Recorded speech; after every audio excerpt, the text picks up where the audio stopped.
The front door slammed shut, the sound a gunshot in the quiet house, and I froze, my coffee mug halfway to my lips. Sarah's laughter spilled in from the foyer, bright and jagged, like glass shattering in reverse. She was back from her business trip, 3 days in Chicago for a marketing conference, but that laugh, it wasn't hers. Not the warm, soft chuckle I'd fallen in love with 12 years ago. This was something else, something reckless, edged with a secret I could feel prickling under my skin. I set the mug down, the ceramic clinking too loudly against the counter, and waited for her to appear. "Evan," she called, her voice still tinged with that strange, giddy energy. Her heels clicked on the hardwood, sharp and purposeful, as she rounded the corner into the kitchen. Her face was flushed, her dark hair slightly mussed, and her eyes sparkled with something I couldn't name, something that made my stomach twist. "Oh, you're up early." "Couldn't sleep," I said, my voice steady despite the pulse hammering in my throat. "How was Chicago?" Her smile flickered, just for a second, like a light bulb about to burn out. "Exhausting. But good. Really good." She dropped her purse on the counter, the zipper gaping open, revealing a crumpled receipt and a hotel keycard. The sight of it lodged in my chest like a splinter. She hadn't mentioned staying at a hotel. She'd said her company booked an Airbnb. I leaned against the counter, forcing my hands to stay loose. "Meet anyone interesting?" Her laugh came again, sharp and too loud, slicing through the air. "Oh, the usual conference crowd. Boring suits, bad coffee." She turned to the fridge, pulling out a bottle of water, her movements quick, almost frenetic. "I'm starving. Did you eat already?" I watched her, the way her fingers trembled slightly as she twisted the cap, the way her eyes avoided mine. Something was wrong. I'd felt it for weeks. Her late nights at the office, the way her phone was always face down now, the sudden need for space she'd never needed before. But I'd told myself it was stress. Her promotion. The demands of her job. I'd rationalized every red flag until they were just threads in the tapestry of our life together. Now though, standing in our sunlit kitchen with her laughter still echoing in my ears, those threads were unraveling. "Sarah," I said, my voice quieter now. "You okay? You seemed off." She froze, the water bottle halfway to her lips. For a moment, her eyes met mine, and I saw it, a flicker of something raw, something like guilt, before she buried it under a smile. "I'm fine, Evan. Just tired. You know how these trips are." I didn't know. Not anymore.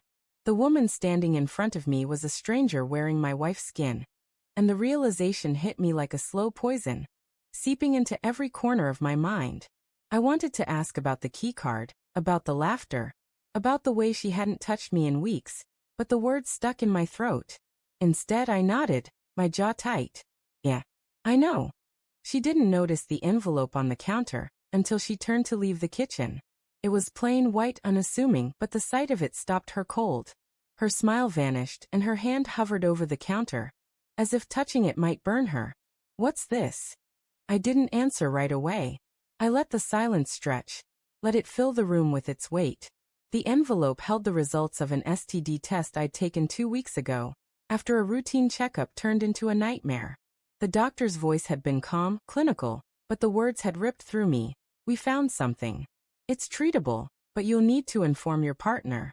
I'd sat in my car afterward, staring at the steering wheel, trying to make sense of it.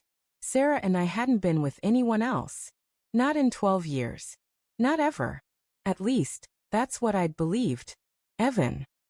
Her voice was sharper now, etched with something close to panic. "What is it?"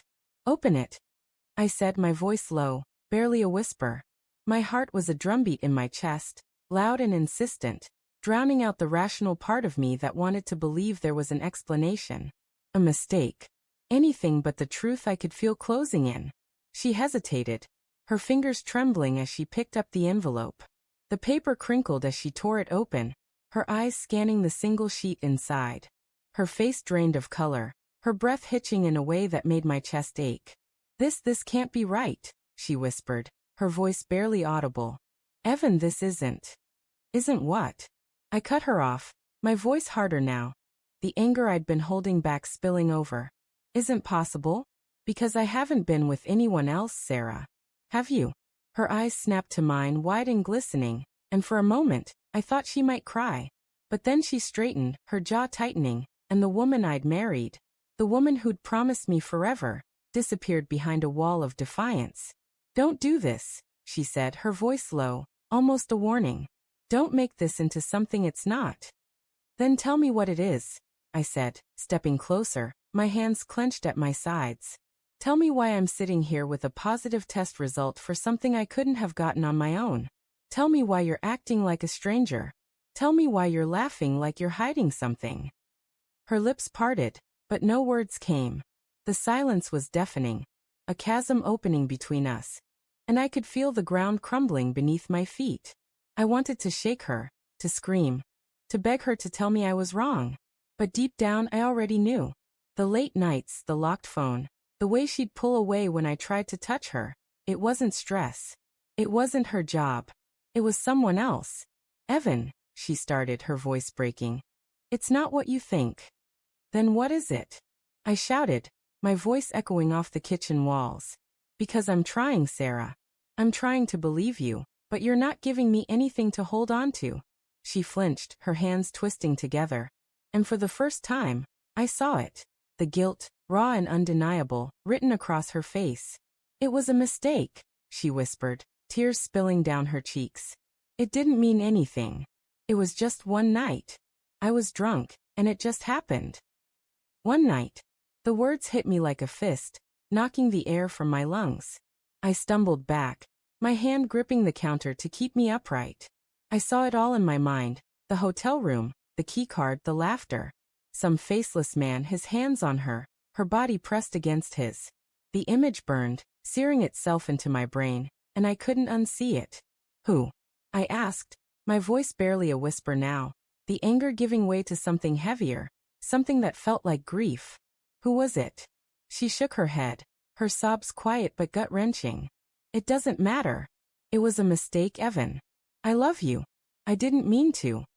"Stop," I said, holding up a hand. My voice was calm now, too calm, like the stillness before a storm. "Don't say you love me. Not right now."